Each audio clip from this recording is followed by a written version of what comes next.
Hey guys, we're going to take a look at the 5 rules now. Okay, the 5 rules are really important. If you want to have good, strong forms, technique, everything, we need to follow these 5 golden rules that are going to make sure that you are improved and you are so much better than you normally are.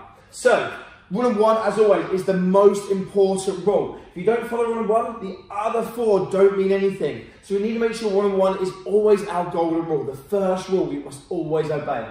And rule number 1 is stances, which means you have to have good position. It means be strong and stand strong. Okay, if you're doing techniques and your stances aren't very good, the rest of your body won't follow. We need to have a good, strong position, and everything about what we do trains from the ground up. So we want to make sure we have good, strong stances to make sure that we have a strong foundation for building what we're learning.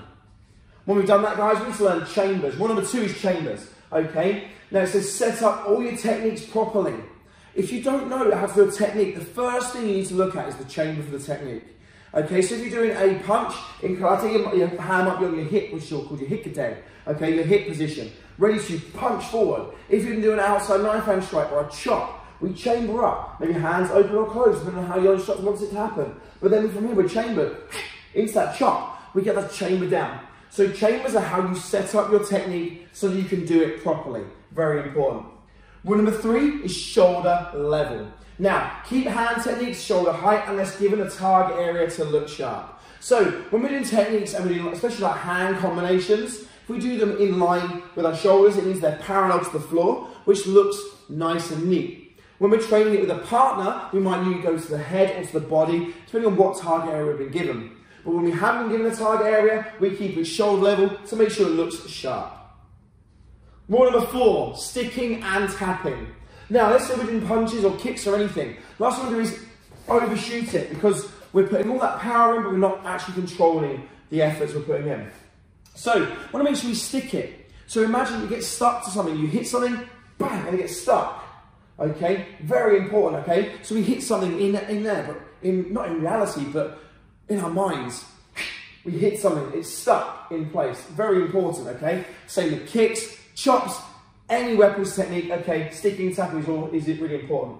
The tapping part is, you know when we've got that back hand that just lingers, when you do a punch, this hand sits here sometimes? We've all had that, right? The tapping part is when we just tap ourselves with our hand to make sure we remind ourselves to bring it up. Just a good little drill to make sure we enforce keeping our chambers in position. So it says back arm chambers in place, and make sure you act as though you have connected with an opponent. So when we punch, we imagine there's a person there. And we connect. Very important. Sticking and tapping. Rule number 5, and this rule is super important, okay? Intensity. Okay, intensity. Imagine you're in a real confrontation. Mean ninja faces are a must, and a loud ki are essential to being ready. So imagine I'm doing this punch here, and I'm going in, and I'm going, or even worse, a smile. Looks weird, right? If we're punching something or someone, we need to look like it. So here, okay? Serious face, ninja face. But then if we want to have that intensity and take it up to another level, that ki, okay, it really sells it. Okay, so rule number 5, intensity, is be intense, let's show it.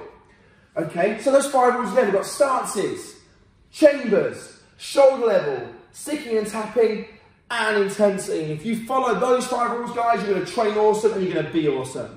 So those are our 5 rules at KRMA to help you succeed and be the best you can be. We hope they're helpful. Follow along with them at home, and we'll see you next time. Take care, have a great day.